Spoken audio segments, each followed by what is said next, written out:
Hello everyone. तो चलो, हम कितना पढ़ चुके थे लास्ट क्लासेस तक?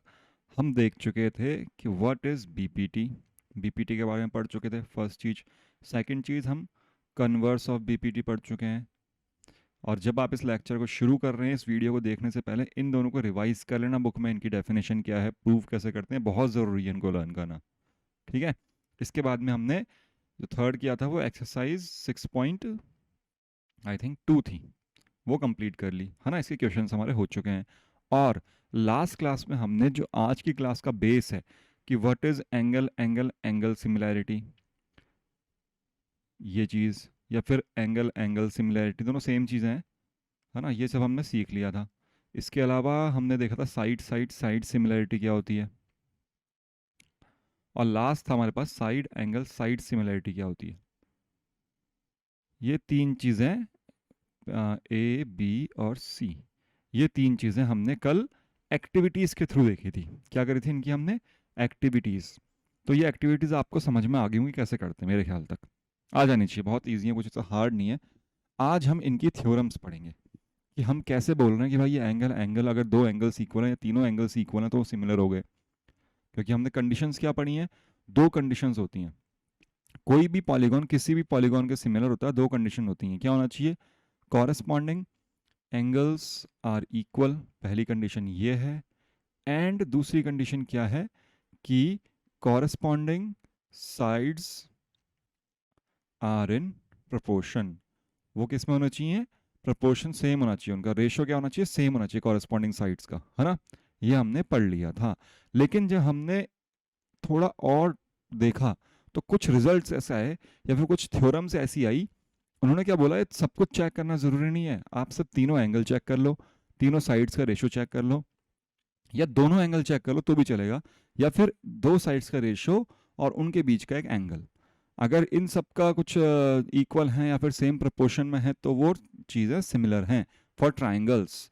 ये तीनों चीज़ें किसके लिए हैं? फॉर ट्राइंगल्स, ध्यान रखना। चलो, आज हम इस चैप्टर को खत्म होने के बाद देखेंगे what is the advance version of basic proportionality theorem. अभी तक हमने क्या पढ़ा है, हम इसमें बाद में आएंगे, है ना, वापस हम इस चीज़ को डिस्कस करेंगे। हमने क्या देखा है? अगर एक ट्राइंगल ए बी सी है और इसके कोई लाइन पैरेलल है which is D E, such that D E is parallel to B C, तो हमने अभी तक ये पढ़ा है A D upon A B is equals to A E upon A C, लिख सकता हूँ ना मैं? ठीक है। अब मैं लिखूंगा this is also equal to D upon B C. तो ये चीज़ इसके इक्वल कैसे आ गई, वो हम अभी थोड़ी देर बाद में देखेंगे, है ना। ये सिमिलैरिटी के थ्रू प्रूव किया हमने। चलो आगे देखते हैं। थ्योरम 6.3। थ्योरम 6.3 क्या कहती है? इस थ्योरम 6.3 को हम किस नाम से जानते हैं? Angle angle angle similarity. अगर क्वेश्चन ऐसा है, prove the theorem of angle angle angle similarity, तो हमको 6.3 बतानी है। चलो, ये थ्योरम्स जो ट्राइंगल में हमने चार पांच थ्योरम, या दो थ्योरम अभी हो गए, तीन थ्योरम अभी आएंगे, ना। दो थ्योरम हम पढ़ चुके हैं अभी तक और तीन थ्योरम ये हैं। तो ये पांचों थ्योरम बहुत इंपॉर्टेंट है, ध्यान रखना। हमको पांचों की पांचों आनी चाहिए, प्रूव करनी भी आनी चाहिए और यूज़ करना भी आना चाहिए। तो चलो देखते हैं क्या एंगल एंगल एंगल सिमिलैरिटी की theorem. If two triangles, if in two triangles corresponding angles are equal, कैसे हैं? कॉरेस्पॉन्डिंग एंगल्स इक्वल हैं। क्या बोलती है ये? सिर्फ एंगल की बात करती है ना। टू ट्राइंगल्स, अगर मैं दो ट्राइंगल्स बनाऊं, एक छोटा बना लेते हैं हम और एक इससे थोड़ा बड़ा बना लेते हैं, क्योंकि अलग अलग ट्राइंगल्स होने चाहिए, एक जैसे होंगे तो फिर वो तो कॉन्ग्रुएंट हो जाएंगे, जो हमने लास्ट क्लास में पढ़ा है। अगर ऐसा है, इस ट्राइंगल का नाम दे दिया मैंने A B C D E F, ये दो ट्राइंगल्स हैं मेरे पास, इनके कॉरेस्पॉन्डिंग एंगल्स इक्वल हैं। देखो, अगर मैं बोल रहा हूँ ए डी के इक्वल है तो मैंने दोनों पे एक एक एंगल का निशान बनाया, बी सी के इक्वल है तो दोनों, बी ई के इक्वल है, दोनों पे ऐसा निशान बना दिया, और सी जो है वो एफ के इक्वल है। तो इन तीनों का समझ जाना है ना, ऐसे समझाते हैं हम। अगर ऐसा दिखता है तो ए डी के इक्वल है, बी ई के इक्वल है और सी एफ के इक्वल है। ये क्वेश्चन बोल रहा है कॉरेस्पॉन्डिंग एंगल्स कैसे इक्वल हैं, यहाँ तक हमने डायग्राम के थ्रू समझा दिया। Then their corresponding sides are in the same ratio, तो क्या होता है? या फिर आर इन प्रपोर्शन, उनकी कॉरेस्पॉन्डिंग साइड्स कहती हैं या तो सेम रेशो में है या फिर वो प्रोपोर्शनल है एक दूसरे के, है ना। तो हमको प्रूव क्या करना है? हमको प्रूव करना है कि इनकी कॉरेस्पॉन्डिंग साइड्स कोई से भी हों, A B upon D E is equal to A C upon D F is equal to B C upon E F. Corresponding sides कैसे पता चले? देखो ये दो एंगल्स इक्वल हैं तो इसके कॉरेस्पॉन्डिंग ये दो एंगल्स इक्वल हैं, ये दोनों किसके इक्वल हैं? इस साइड के इक्वल हैं, और ये दोनों एंगल्स किसके इक्वल हैं? ई और एफ एंगल के इक्वल हैं। तो ऐसे ही हमने ये बना दिया। एंड जब ये तीनों सिमिलर हो गई, तीनों एंगल्स इक्वल हैं, तीनों साइड्स का प्रोपोर्शन में है, तो हम क्या कह सकते हैं कि triangle A B C is similar to triangle D E F. हमको ये दो चीज़ें प्रूव करनी है, मेनली तो ये प्रूव करना है हमको, लेकिन इसको प्रूव करने से पहले ये प्रूव करना है, और बस हो गया हमारा सवाल, थ्योरम सॉल्व हो जाएगी। ठीक है, चलो शुरू करते हैं फिर। हमको पता है A B C triangle D E F triangle से छोटा है, लेंथ वाइज छोटा है, तो हम क्या करते हैं, कंस्ट्रक्शन एक करना पड़ेगा हमको। एक डी से ए बी के इक्वल, डी पे एक पॉइंट लिया मैंने डी पी, तो डी पी क्या है? ए बी के इक्वल है। ठीक है, और वैसे ही डी क्यू जो है वो ए सी के इक्वल है। समझ में आ गया? मैंने इस पी और क्यू को मिला दिया। क्लियर हुई? मैंने क्या करा, कंस्ट्रक्शन देखो, मैं कंस्ट्रक्शन लिखता हूं यहां पे। कंस्ट्रक्शन मैंने क्या लिखा, draw dp and dq on lines de and df respectively such that क्या ab equal to dp and ac equal to dq। इतना मैंने कंस्ट्रक्शन करा। क्या ये बात क्लियर हुई? इतनी सिंपल सी चीज़ है ना। जब मैं आपसे सवाल पूछूं उसको आपको जवाब देना है, मन ही मन में दो, लेकिन जहाँ पे भी बैठो बोलो हाँ क्लियर हुई। नहीं हुई तो थोड़ा सा एक बार वापस रिवाइंड करो वीडियो को, समझना इन चीज़ों को। अभी ये बेस है, अगर आपको बेस क्लियर हो गया तो आपके सारे क्वेश्चंस अपने आप क्लियर हो जाएंगे। ठीक है, हमको क्या पता चल गया कि ए बी जो है वो डी पी के इक्वल है, और ए सी जो है वो डी क्यू के इक्वल है। इतनी बात आपको क्लियर हो गई। चलिए, तो देखो आपने कॉन्ग्रुएंटी पढ़ी है, एक साइड इक्वल है, एक एंगल इक्वल है, और दूसरी साइड भी इक्वल है। तो मैं सोल्यूशन कर रहा हूँ। सोल्यूशन क्या है,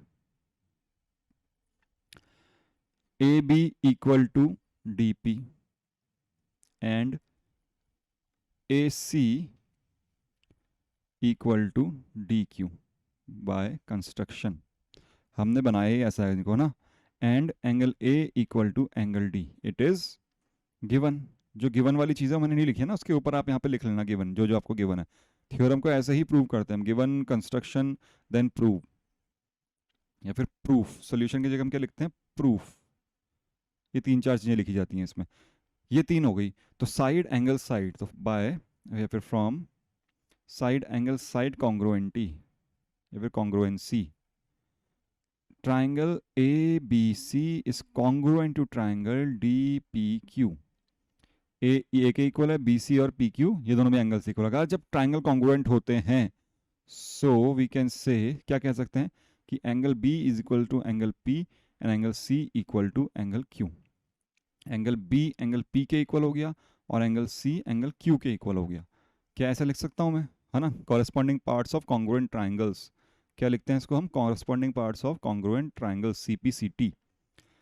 इतना आपको समझ में आना चाहिए। ये जो चीज़ मैंने लिखी है यहाँ पे, ये जो भी करा ना कॉन्ग्रुएंसी वाला, ये कॉन्ग्रुएंसी वाला पार्ट, ये सब 9th क्लास का है। कौन सी क्लास का? 9th क्लास का। तो कॉन्ग्रुएंट कैसे हम प्रूव करते हैं आपको थोड़ा बहुत पता होना चाहिए। क्या करा मैंने, एक साइड इक्वल है, रेशो नहीं है, इक्वल है। ए बी पी डी के इक्वल है, एंगल ए एंगल डी के इक्वल है, और ए सी डी क्यू के इक्वल है। तो side angle side congruenty, side angle side congruency से क्या हो गया, A B C is congruent to D P Q. तो जब कोई चीज़ कॉन्ग्रुएंट होगी तो सब कुछ उसमें इक्वल होता है। तो बी पी के इक्वल हो जाएगा, सी क्यू के इक्वल हो जाएगा, और मैं इतना भी कह सकता हूँ कि बी सी और पी क्यू भी इक्वल हो जाएंगे, क्योंकि ये दोनों कॉन्ग्रुएंट हैं। लेकिन इसको मुझे जरूरत नहीं पड़ेगी तो मैं इसको नहीं लिख रहा। ठीक है, चलो आगे चलते हैं। थोड़ा सा मेरे को ऊपर करना पड़ेगा, जब पेज हो गए, थोड़ा सा मैं ऊपर कर देता हूँ। ओके, अब हमको क्या प्रूव करना है आगे? आप सोचो, आप खुद सोचना। आपने क्या प्रूव कर दिया कि एंगल बी और एंगल पी इक्वल है, एंगल सी और एंगल क्यू इक्वल है। क्या हुआ, जब इस ट्रायंगल में देखता हूँ तो पी और ई इक्वल है, पी और क्यू और एफ इक्वल है ना। तो इसका मतलब क्या हो गया, पी क्यू और ई एफ पैरेलल हो गई एक दूसरे। क्यों? कॉरेस्पॉन्डिंग एंगल्स हैं, है ना। तो देखो मैं क्या लिख रहा हूँ, इसको लिखने का तरीका थोड़ा सा अलग है। तो जैसे बुक में लिखा हम वैसे ही करेंगे इसको, थोड़ा सा, एक सेकेंड।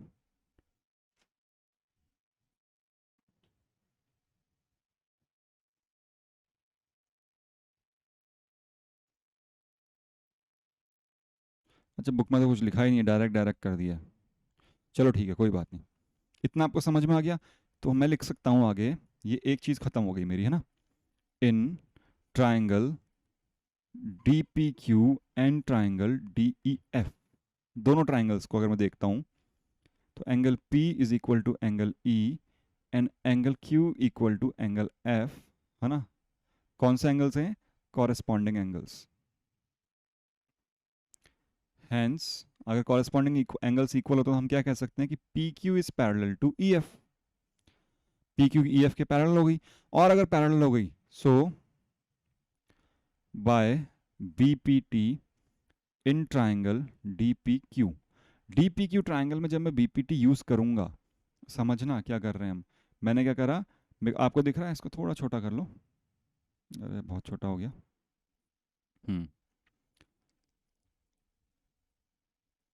ये रहा मेरा डी पी क्यू ने D E F, D E F. D E F triangle में जब बीपीटी यूज करूंगा तो क्या मैं ऐसा लिख सकता हूँ, D P upon P E equal to D Q upon Q F. लिख सकते हैं ना अपन, लिख सकते हैं। लेकिन हमको इसकी जरूरत नहीं, हमको क्या प्रूव करना है, डी ई और डी एफ चाहिए। ये पी ई और क्यू एफ से काम नहीं चलेगा मेरे को। तो इसकी जगह मैं एक और चीज़ लिख सकता हूँ। क्या लिख सकता हूँ मैं, देखो मैं क्या लिख रहा हूँ, एंड ये भी लिख सकते हैं हम। और मैं क्या लिख रहा हूँ, मेरे को ये चाहिए डी पी अपॉन डी ई, ठीक है, छोटा वाला अपॉन पूरा बड़ा वाला, वैसे यहाँ पे equal to D Q upon D F, छोटा वाला अपॉन पूरा बड़ा वाला। लिख सकता हूँ ना मैं। हमने तीन चीज़ें पढ़ी हैं, ध्यान रखना। कल पढ़ा हमने क्या क्या, हम बीपीटी से हम किस किस का रेशो इक्वल कर सकते हैं। तो जब ये आ गया तो इसको मैं और क्या लिख सकता हूँ, क्या मैं डीपी की जगह ए बी लिख सकता हूँ? कर सकते हैं ना। ए बी डी पी के इक्वल है, ए सी डी क्यू के इक्वल है। तो मैंने क्या लिखा है यहाँ पे, A B upon D E is equal to A C upon D F. तो ये दो चीज़ें तो आ गई मेरे पास, A B upon D E equal to A C upon D F. इन दोनों का रेशो इक्वल आ गया, ठीक है। इसको मैंने डाल दिया इक्वेशन नंबर 1। क्या ये बात क्लियर हुई? क्या किया हमने, सबसे पहले हमने क्या किया, एक ट्राइंगल ए बी सी लिया, एक ट्राइंगल डी ई एफ लिया। मेन जो सबसे इंपॉर्टेंट बात याद रखनी है वो याद रखनी है आपको, कि हमने एक लाइन पी क्यू ड्रॉ करी such that D P is equals to A B and D Q equal to A C. बस ये सबसे इंपॉर्टेंट है, समझना इन चीज़ों को ना, ये सबसे इंपॉर्टेंट है। उसके बाद फिर हम सॉल्व करते गए हमने फिर इस ट्राइंगल को और इस ट्राइंगल को कॉन्ग्रुएंट प्रूव कर दिया। क्यों करा कॉन्ग्रुएंट प्रूव? जिससे कि ये एंगल और ये एंगल इक्वल हो जाए, और वैसे ये एंगल और ये एंगल इक्वल हो जाए। उससे क्या फ़ायदा होगा? उससे ये फ़ायदा होगा कि ये लाइन इस लाइन के पैरेलल हो गई। अब जब ये दोनों लाइंस पैरेलल हो गई तो मैंने इस पूरे ट्राइंगल में क्या लगा दिया, बीपीटी। बीपीटी लगाया तो डीपी अपॉन पूरा, डी क्यू अपॉन पूरा, और डीपी और डी क्यू को मैंने किससे रिप्लेस कर दिया, ए बी और ए सी से। तो ये मेरे दो शुरुआत के रेशो इक्वल आ गए। तीसरे को इक्वल भी आप कर सकते हो। तीसरे को अगर आप इक्वल करोगे ना तो आपको डायग्राम दूसरा बनाना पड़ेगा। समझना मैं क्या बोल रहा हूँ। ये एक ट्राइंगल था, ये दूसरा ट्राइंगल था। अभी आपने पी क्यू ऐसे बनाई तो आपका प्रूव हुआ ये अपॉन ये इज इक्वल्स टू ये अपॉन ये, है ना। अब आप कोई ज़रूरी थोड़ी आप ऐसे भी तो लाइन बना सकते हो ना। ये भी तो हो सकती है कि ये और ये इक्वल है और ये इक्वल है। समझ में आया कहने का मतलब? अगर मैं पी क्यू को ऐसे बना दूंगा तो एफ क्यू और F P equal to C B और सी ए हो जाएगा। तो यहाँ से इससे क्या प्रूव हो जाएगा कि ये मतलब ये अपॉन ये इक्वल टू ये अपॉन ये। तो हम लिख सकते हैं, अगर हम ऐसा करेंगे तो हम क्या लिख सकते हैं कि ए सी अपॉन कितना है, A C upon D F equal to ये कितना हो जाएगा, B C upon E F. मैं ऐसे लिख सकता हूँ। अगर मैं डायग्राम दूसरा बनाऊंगा तो मैं ऐसे लिख सकता हूँ। तो मेरे को यहाँ से दिख रहा है कि A B upon A E A C upon D F के इक्वल है, और A C upon D F B C upon E F के इक्वल है। तो तीनों आपस में इक्वल है। ये हम कर सकते हैं लेकिन करना नहीं है ना। इसको करना नहीं है, इस चीज़ को करना नहीं है। इस चीज़ को क्या करना है, करना नहीं है। इसको क्या लिखना है, इसके आगे लिखना है। मैं इसके आगे यहाँ लिख रहा हूँ थोड़ा सा, ठीक है चलो सही दिख रहा है। इसके आगे मैं कहाँ से कर रहा हूँ क्वेश्चन, यहाँ से। सिमिलरली, इस वर्ड को याद रख लेना। सिमिलरली इतना अच्छा वर्ड होता है। इसी प्रकार, क्या हुआ, इसी प्रकार। इसी प्रकार आप प्रूव कर सकते हो। इन दोनों में से किसी को भी लिख दो। आप ये भी लिख सकते हो A B upon D E is equal to B C upon E F, कोई दिक्कत नहीं है, ऐसे लिख दो। ये हो गई इक्वेशन नंबर 2। या तो ये लिख दो या फिर जो अभी आपने लिखा था A C upon D F equal to B C upon E F. हम किसी को भी इक्वल कर सकते हैं ना। सिमिलरली, सिमिलरली का मतलब है इसी प्रकार अगर हम सॉल्व करेंगे तो ये इक्वल हो जाएगा, वो हमको दिखाना नहीं है। तो फ्रॉम इक्वेशन 1 एंड 2 क्या हुआ, तीनों इक्वल हो गए। A B upon D E is equals to A C upon D F is equal to B C upon E F. Therefore triangle A B C is similar to triangle D E F. क्यों? क्योंकि तीनों lines का ratio equal है और तीनों angles भी equal हैं, तो इसलिए ये ट्राइंगल इस ट्राइंगल के सिमिलर हो गया। क्या ये बात समझ में आई? बहुत सिंपल है, बहुत ज़्यादा सिंपल है। करना क्या है आपको, बस ये ध्यान रखना है, आपको इन तीनों साइड्स का रेशियो इक्वल लेके आना है। और मैंने आपको बताया है जब भी हम थेल्स थ्योरम यूज़ करेंगे या फिर बीपीटी यूज़ करेंगे तो रेशियो के लिए वो दोनों ट्राइंगल्स एक ही ट्राइंगल में होने चाहिए। अगर हमको रेशियो इक्वल करना है तो वो सेम ट्राइंगल के अंदर ही हम कर सकते हैं। ऐसा नहीं कर सकते मैं A B upon D E को इक्वल कर दूंगा, नहीं कर सकता मैं किस चीज़ के ना, मेरे को ये ट्राइंगल इसके अंदर बनाना पड़ेगा। तो इसीलिए मैंने क्या करा, है पी क्यू लाइन खींची, तो ये A B C D P Q के कॉन्ग्रुएंट हो गया। लिखा ना हमने यहाँ पे A B C is congruent to D P Q. इससे क्या हुआ, जब ये इसके कॉन्ग्रुएंट हो गया तो हम कह सकते हैं ये ट्राइंगल इसके अंदर बन गया। इसके अंदर बन गया तो फिर हमने रेशियो इक्वल कर दिया, रेशियो इक्वल कर दिया और फिर डी पी और डी यू को रिप्लेस कर दिया उनकी वैल्यू को, और ए बी और ए सी से। और सिमिलरली हम ऐसा ही प्रूव कर सकते हैं, therefore they are congruent. Simple सा क्वेश्चन था, ये थ्योरम है, ध्यान रखना है इसको, बिल्कुल ऐसे क्या ऐसे लिखना है इसको। इसको आप और भी तरीके से समझा सकते हो, लेकिन जब आप समझाओ, जैसे आप बुक में देखोगे उसमें वाई वाई लिखा हुआ है ना, वो ढंग से पूरा क्लियर नहीं है, वो आपको समझाना पड़ेगा। ठीक, समझ में आया ये कैसे किया, क्या किया हमने? चलिए नेक्स्ट थ्योरम देखते हैं, जस्ट इसकी उल्टी है, बिल्कुल जो अभी हमने करा उसका उल्टा करना है। हाँ, उससे पहले एक छोटी सी बात और है, अभी हमने क्या किया, तीनों एंगल्स इक्वल थे, है ना, तीनों एंगल्स इक्वल थे तो हमने बोल दिया कि triangle A B C similar to triangle D E F, बोल दिया हमने। ये यहाँ पे हमें गिवन क्या है, एक एंगल, दो एंगल, तीन एंगल, तीनों एंगल्स गिवन है, और लास्ट में हमने क्या प्रूव कर दिया, तीनों एंगल्स अगर इक्वल हों तो ट्राइंगल्स भी सिमिलर होते हैं। बट कोई ज़रूरी नहीं है कि आप हर बार तीनों एंगल्स निकालो। तो इसने क्या लिखा है ऊपर, if two angles of one triangle are respectively equal, अगर दो एंगल्स इक्वल हैं किसी भी ट्राइंगल के, to two another angles of a triangle, है ना, मतलब इस ट्राइंगल और इस ट्राइंगल में ये एंगल इसके इक्वल है और ये एंगल इसके इक्वल है तो चलेगा। These two triangles are similar. क्यों? क्योंकि तीसरा एंगल अपने आप इक्वल हो जाएगा, हमने ये पढ़ा। और कैसे इक्वल हो जाएगा, तीनों का सम 180 है, इन दोनों का सम 100 यहाँ पे भी है, इन दोनों का सम 100 यहाँ पे भी हमने मान लिया, तो ये अपने आप 80 आएगा, है ना, तो अपने आप सिमिलर हो जाएंगे। तो एंगल एंगल एंगल की जरूरत नहीं है आपको, आपको अगर आप एंगल एंगल सिमिलैरिटी भी निकाल लेते हो तो भी आप कह सकते हो कि they triangle these triangles are similar. तो इस चीज को हम क्या बोलते हैं, angle angle similarity criteria. Clear हुई बात? एंगल एंगल एंगल निकालने की जरूरत नहीं है, सिर्फ आप एंगल एंगल से भी काम कर चला सकते हो। अगर आपने दो एंगल इक्वल प्रूव कर दिया that means these triangles are similar. चलो नेक्स्ट थ्योरम, अभी हमारे तीनों एंगल्स कॉरेस्पॉन्डिंग एंगल्स इक्वल थे, अब की बार हम क्या प्रूव करेंगे कि कॉरेस्पॉन्डिंग साइड्स का अगर रेशियो सेम है, अगर कॉरेस्पॉन्डिंग साइड्स प्रोपोर्शन हैं एक दूसरे के क्या है, प्रोपोर्शनल हैं, that means these triangles are also similar. तो उसके लिए कोई जरूरी नहीं है कि उनके एंगल्स को हम फाइंड करें, है ना। चलो थ्योरम पढ़ते हैं, पहले क्या लिखी है।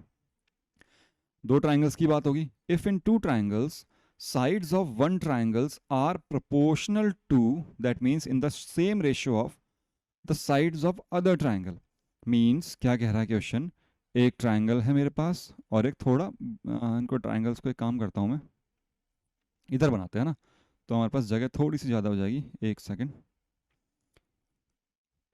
चलेगा इतना। एक ट्राइंगल है मेरे पास, ये रहा, और एक और ट्राइंगल है मेरे पास, ये रहा, ठीक है। इस ट्राइंगल को मैंने बोल दिया ए बी सी और इस ट्राइंगल को बोल दिया डी ई एफ। अगर इनकी साइड्स जो हैं वो प्रोपोर्शनल हैं, मतलब मुझे गिवन क्या है, मैं गिवन लिख रहा हूँ पहले, मुझे गिवन है कि A B upon D E is equal to A C upon D F is equal to B C upon E F. अगर ऐसा है, अगर ऐसा है तो then their corresponding angles are equal, तो उनके कॉरेस्पॉन्डिंग एंगल्स भी इक्वल हैं, hence the triangles are similar. तो हमको प्रूव क्या करना है, टू प्रूव क्या करना है हमको, corresponding angles, that means angle A is equal to angle D, angle B equal to angle E, angle C equal to angle F. And जब ये प्रूव हो जाएगा, इसके बाद में दूसरी चीज़ क्या प्रूव करनी है हमको, triangle A B C is similar to triangle D E F. Similar तो अपने आप हो जाएगा, क्यों? साइड्स का रेशियो इक्वल है, एंगल्स इक्वल है, तो सिमिलर होता है, हमने पढ़ी है कंडीशन। ठीक है, तो हमको ये चीज़ अप्रूव करनी है। सबसे पहले इसमें भी क्या करना पड़ेगा? कंस्ट्रक्शन। क्या कंस्ट्रक्शन करना पड़ेगा? वही मैं वापस नहीं लिख रहा ना। क्या कंस्ट्रक्शन करना पड़ेगा आपको? Draw line D P and D Q such that D P is equals to A B and D Q equal to B C. ये डी पी जो है वो ए बी के इक्वल है और डी क्यू जो है वो ए सी के इक्वल है। ये हमको कंस्ट्रक्शन करना पड़ेगा, इतना आपको करना पड़ेगा। ठीक है, समझ में आ गया? ये हमने करके छोड़ दिया, ये मेरा कंस्ट्रक्शन हो गया। अब उसके बाद में हम कर रहे हैं प्रूफ। कैसे प्रूफ करेंगे इसको? हमको दोनों ट्राइंगल्स को सिमिलर प्रूव करना है, जस्ट उसका उल्टा चलना है ना। हमने इसको करने के लिए क्या किया था देखना, इसको करने के लिए क्या किया था? सबसे पहले हमने इनको कॉन्ग्रुएंट प्रूव किया। ठीक है, मैं इसको एक काम करता हूँ, इससे कराते हैं। सबसे पहले हमने इनको कॉन्ग्रुएंट प्रूव किया। यहाँ पे जब ये कॉन्ग्रुएंट हो गए तो हमने बोला हाँ ये दोनों ट्राइंगल्स कॉन्ग्रुएंट हैं, तो इसका मतलब क्या हो गया कि उनके एंगल्स इक्वल है। बाय सिंपलिसिटी एंगल्स इक्वल है, तो तीनों के एंगल्स इक्वल हो गए। जब ये दोनों एंगल्स नीचे वाले के इक्वल हो गए, है ना, ये इधर और ये इधर इक्वल हो गया, तो फिर हमने इसमें क्या लगा दिया? Basic proportionality theorem. उसके बाद हमारा साइड्स का रेशियो इक्वल आ गया। जस्ट उसको उल्टा लेके चलो। अब हमें गिवन है साइड्स का रेशियो इक्वल है, तो सबसे पहले हम क्या लगाएंगे? Base proportionality theorem. Base proportionality theorem कब लगा सकते हैं? जब दोनों लाइंस पैरेलल हो। तो हमको सबसे पहले पैरेलल प्रूव करना है। पैरेलल प्रूव कर देंगे, बेस प्रोपोर्शनलिटी लगा देंगे। बेस प्रोपोर्शनलिटी के बाद में वो दोनों अपने आप कॉन्ग्रुएंट हो जाएंगे। कॉन्ग्रुएंट हो जाएंगे तो उनके एंगल्स अपने आप इक्वल आ जाएंगे, है ना। एंगल्स कब इक्वल हो सकते हैं? जब या तो सिमिलर हो या कॉन्ग्रुएंट हो। अभी सिमिलर तो हम प्रूव कर नहीं सकते, हमको कॉन्ग्रुएंट प्रूव करना पड़ेगा। तो देखो क्या कर रहे हैं, आराम से समझना। हमें गिवन है कि ए बी अपॉन ये जितना भी था, तो प्रूव मैं कर रहा हूँ।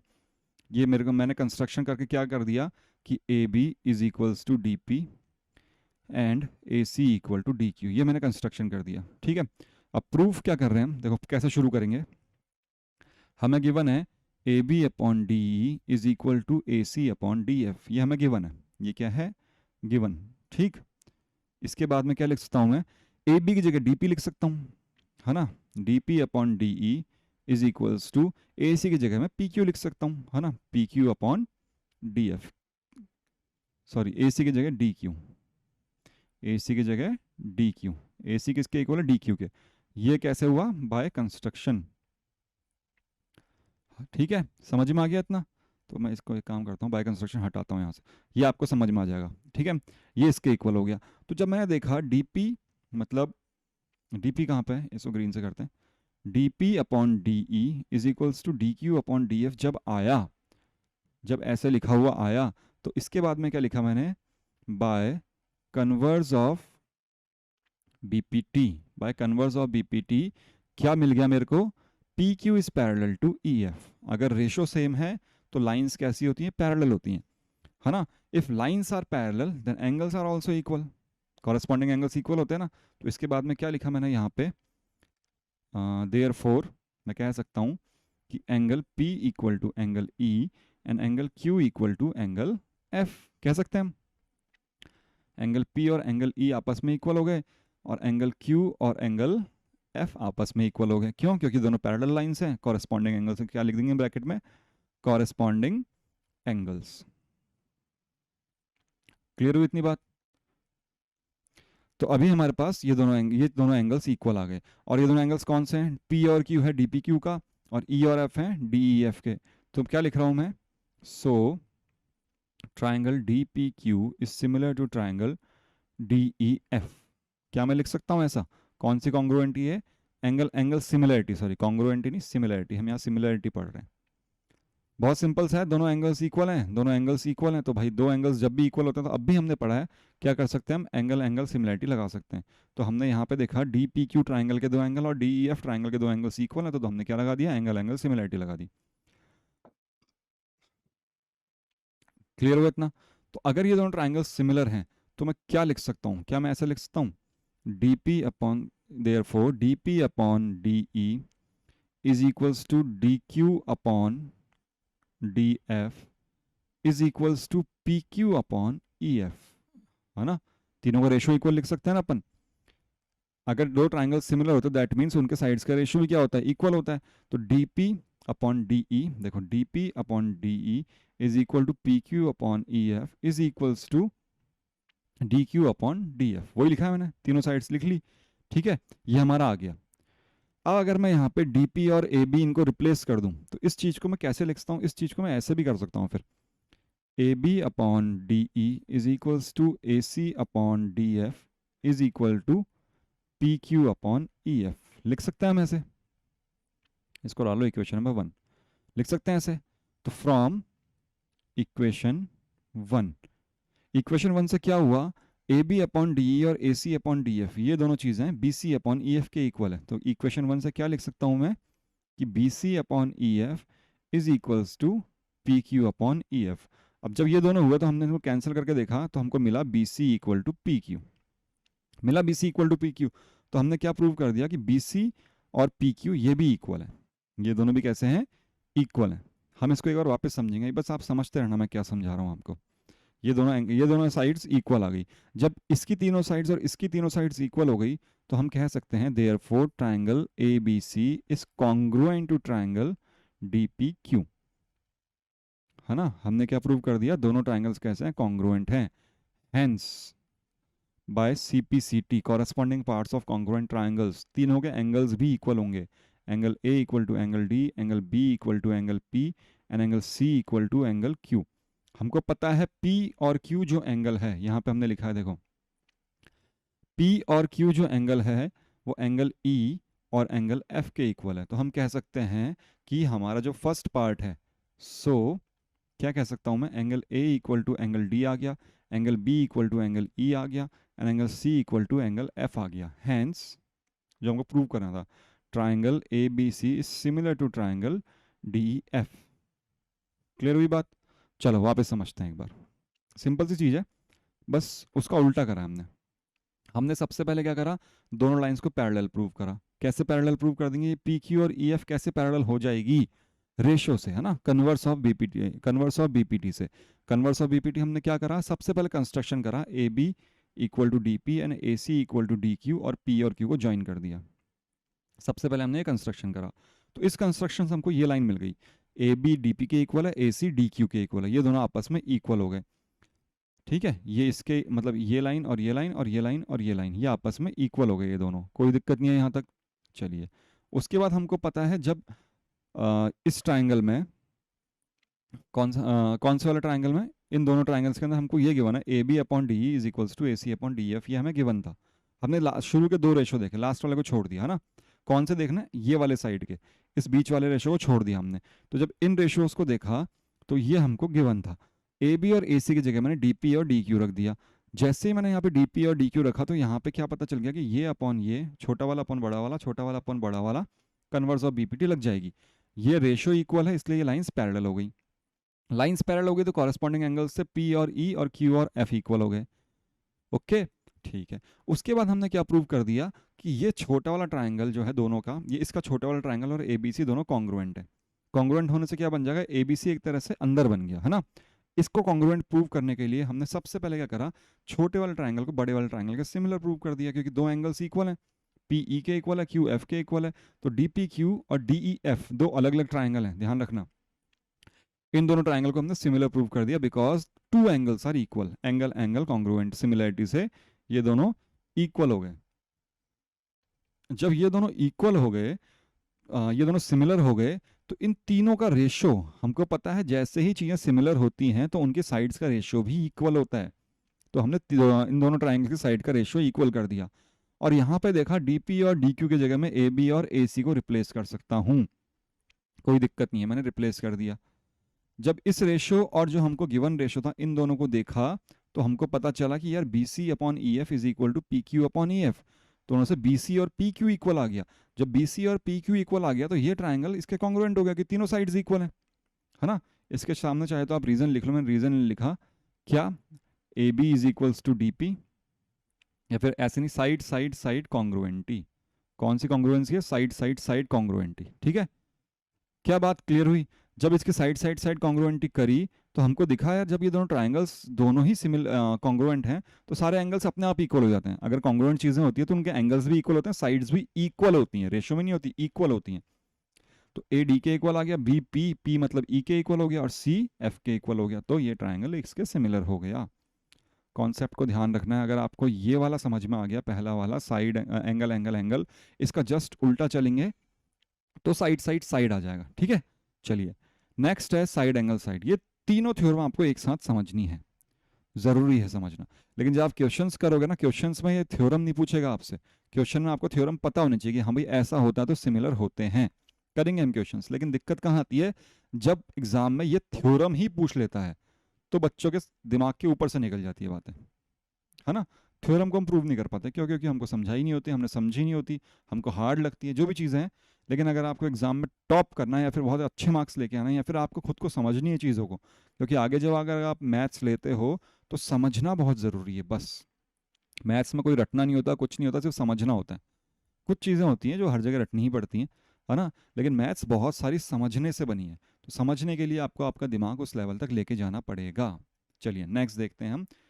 इसको शॉर्ट फॉर्म में हम क्या बोलेंगे, side angle side. Side angle side similarity क्या बोलते हैं, साइड एंगल साइड सिमिलैरिटी। चलो देखते हैं क्या होती है साइड एंगल साइड सिमिलैरिटी।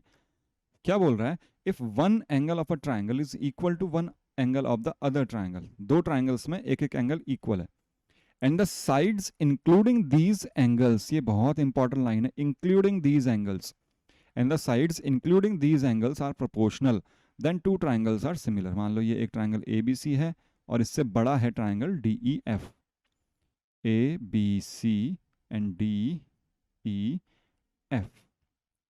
बोल रहा है एक एंगल दोनों का इक्वल है, हमने मान लिया एंगल ए और एंगल डी इक्वल है ना। ये मुझे गिवन है, क्या गिवन है आपको, angle A equal to angle D, and दो साइड्स का रेशियो, मतलब मैं बोल रहा हूँ कि A B upon D E is equal to A C upon D F, ये आपको गिवन है ना। इन दोनों साइड्स का रेशियो इक्वल है, ये आपको गिवन है।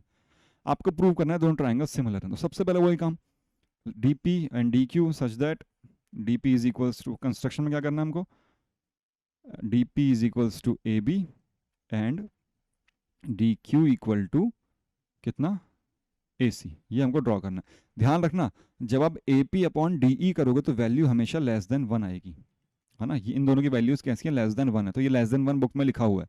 इसका मतलब है कि ऊपर वाला ट्राइंगल छोटा है, नीचे वाला बड़ा है, तभी तो वन से छोटा आता है जब न्यूमरेटर छोटा होता है ना, इसका मतलब वो है, और कुछ नहीं है। कंफ्यूज मत होना बुक में ये देख के। चलिए इतना वह कंस्ट्रक्शन हो गया, तो आपको प्रूव क्या करना है, टू प्रूव, प्रूव क्या करना है आपको, कि triangle A B C is similar to triangle D E F. इन दोनों ट्राइंगल्स को आपको सिमिलर करना है, बस कैसे भी करके सिमिलर करो उनको। सिमिलर कब होंगे, जब तीनों साइड्स का रेशियो इक्वल होगा एंड तीनों एंगल्स इक्वल होंगे, या फिर जो अभी तक हम पढ़ चुके हैं, अगर हम दो एंगल्स इक्वल ले आते हैं या फिर तीन एंगल्स इक्वल ले आते हैं तो भी सिमिलर हो जाएंगे, और तीनों साइड्स का रेशियो अगर इक्वल आ गया तो भी सिमिलर हो जाएंगे। तो अगर आप तीनों साइड्स का रेशियो इक्वल करना चाहो तो आपको दो साइड्स का रेशियो तो इक्वल गिवन ही है, इसको तीसरे के इक्वल कर दो, हो गया, है ना। या फिर एक एंगल आपको इक्वल गिवन है, एक और एंगल इक्वल ले आओ तो भी हो गया। क्या बात क्लियर हुई, कैसे करेंगे इसको, बहुत सिंपल सा है ना। आपको क्या करना है, या तो कोई एक एंगल इक्वल ले आओ, एक एंगल तो आपको इक्वल गिवन है पहले से ही, ये पहले से ही गिवन है, angle A equal to angle D, दोनों एंगल्स इक्वल है, कोई सा भी, बी इक्वल टू ई कर दो या सी इक्वल टू एफ कर दो, हो गया सवाल सॉल्व। एंगल एंगल सिमिलरिटी से दोनों ट्राइंगल सिमिलर हो गए। या फिर दोनों साइड्स का रेशियो इक्वल गिवन है, तो इसको तीसरी साइड के रेशियो को इक्वल कर दो, मतलब B C upon E F के इक्वल कर दो, हो गया सॉल्व। दोनों तरीके से हम कर सकते हैं। हमारे लिए आसान क्या रहता है कि हम एंगल को इक्वल लेके आए, ठीक है। चलो अच्छा मुझको ये बताओ, हमें ये गिवन है ना, मैं क्या लिख रहा हूँ यहाँ पे, प्रूफ। हम प्रूफ ब्लैक से करते हैं। प्रूफ हमें गिवन है A B upon D E is equals to A C upon D F, ये गिवन है, ये क्या है, गिवन। तो मैंने क्या करा, बाय कंस्ट्रक्शन मुझको पता है डी पी और ए बी इक्वल है डी क्यू और ए सी, तो क्या मैं इसको ऐसे लिख सकता हूँ, D P upon D E is equals to D Q upon D F, लिख सकते हैं, कोई दिक्कत नहीं है। तो जैसे ही मैंने ये लिखा D P upon D E is equals to D Q upon D F, छोटा बड़ा, तो यहाँ से क्या लगा दिया मैंने, by converse of B P T, क्या पता चल गया मेरे को कि पी क्यू जो है वो ई एफ के पैरेलल है, पी क्यू जो है वो ई एफ के पैरेलल है। अगर ये इसके पैरेलल है, that means therefore angle P is equals to angle E and angle Q equal to angle F। क्यों, कॉरेस्पॉन्डिंग एंगल्स। क्लियर इतनी बात, P जो है वो E के इक्वल हो गया, इसको डबल कर दो, है ना, और जो Q है तीन वाला ये F के इक्वल हो गया, ये भी तीन है ना। ये दोनों क्या हो गए, इक्वल हो गए। ठीक, अब मैं क्या करूंगा, P और B को इक्वल कर दूंगा और C और Q को इक्वल कर दूंगा, और A और D तो आपस में इक्वल हैं, एक एंगल इक्वल है दोनों में से। ये P अगर B के इक्वल हो गया, C Q के अपने आप इक्वल हो जाएगा। कैसे हो जाएंगे इक्वल, तो ABC और DPQ को मैं क्या प्रूव कर दूंगा, कॉन्ग्रुएंट। क्या कर देंगे हम इन दोनों को, कॉन्ग्रुएंट प्रूव कर देंगे। हमने पहले भी किया है, अभी भी कर सकते हैं। हमको पता क्या क्या, देखो हमको ये पता है AB DP के इक्वल है, हम खुद लेके आए। AC DQ के इक्वल है, ये भी हम खुद लेके आए। अब मेरे को BC और PQ को इक्वल करना है दोनों को, है ना। BC और PQ को इक्वल करना है। कैसे कर सकते हैं हम, कोई आइडिया? देखो मैं लिख रहा हूँ अब यहाँ पे ना, इसको इस पेन से लिख देता हूँ मैं। In triangle ABC and triangle DPQ, AB equal to DP, AC equal to DQ, and दोनों के बीच का angle, that means angle BAC equal to angle PDQ। तो by side angle side congruenty, congruency लिख दो, side angle side congruency, triangle ABC is congruent to triangle DPQ। और जैसे ही ये कॉन्ग्रुएंट हुए, जैसे ही ये कॉन्ग्रुएंट हुए, तो CPCT by CPCT by corresponding parts of equal triangle, angle A equal to angle D, it is given also, angle B equal to angle P, that means it is equal to angle E, and angle C equal to angle Q, that means it is equal to angle F. All three angles are equal, so from angle similarity क्या कह सकते हो आप, angle similarity से क्या कह सकते हैं कि angle triangle ABC similar to triangle DEF, है ना, क्योंकि ABC और DEF के सारे एंगल्स इक्वल हैं।